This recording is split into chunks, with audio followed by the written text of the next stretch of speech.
যে একদিন ফজরের নামাজের একামত শেষ হয়ে গেছে, এখন জামাত শুরু হবে।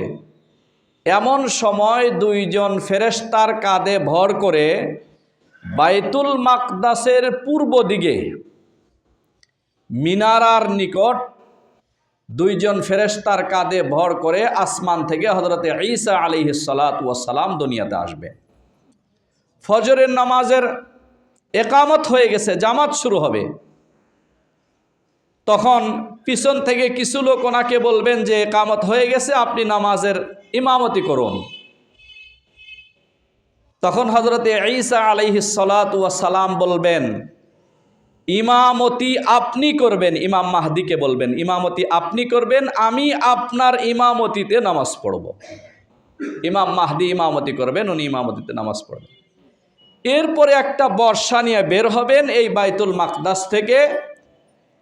এই বর্ষা নিয়ে যুদ্ধ করতে করতে নির্ধারিত একটা স্থানের কথা আল্লাহর নবী হাদিস শরীফে বলেছেন, ওই স্থানীতে গিয়ে দাজ্জালকে এই তীরের মাধ্যমে হযরতে ঈসা আলাইহিস সালাতু ওয়াস সালাম খতম করে দিবেন।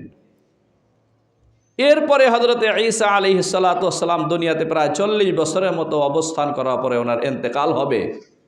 আপনারা যারা হজ করতে গিয়েছেন, রাসূল সাল্লাল্লাহু আলাইহি ওয়াসাল্লামের রওজার পাশে দাঁড়িয়ে সালামও দিয়েছেন, দাঁড়াইতে দেয় না, এত তাড়াতাড়ি করে তারা বারবার ইয়া আল্লাহ হাজি চিল্লাচিল্লি করতে থাকে, দাঁড়াইতেই দিবে না এরকম।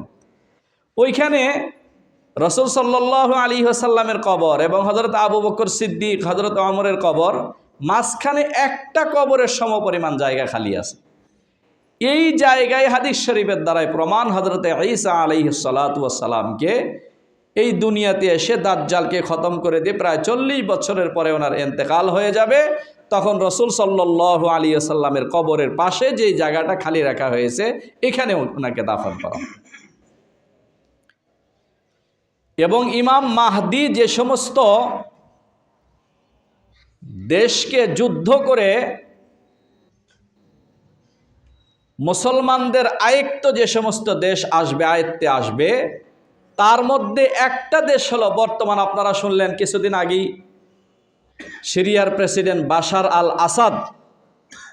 এই দেশটা হযরত ইমাম মাহদির সময়ও মুসলমানদের হাতে চূড়ান্তভাবে চলে আসবে। এখন বর্তমানও যে মুসলমানদের সুন্নিদের হাতে আসছে, ওলামা একরামের বক্তব্য হলো কিয়ামতের পূর্বে যে আল্লাহর নবী বলে গেছেন এই দেশ মুসলমানদের হাতে চলে আসবে, তার রসুলের পূর্ব ঘোষণা মোতাবেক এখন মুসলমানদের হাতে চলে আসছে এবং চূড়ান্ত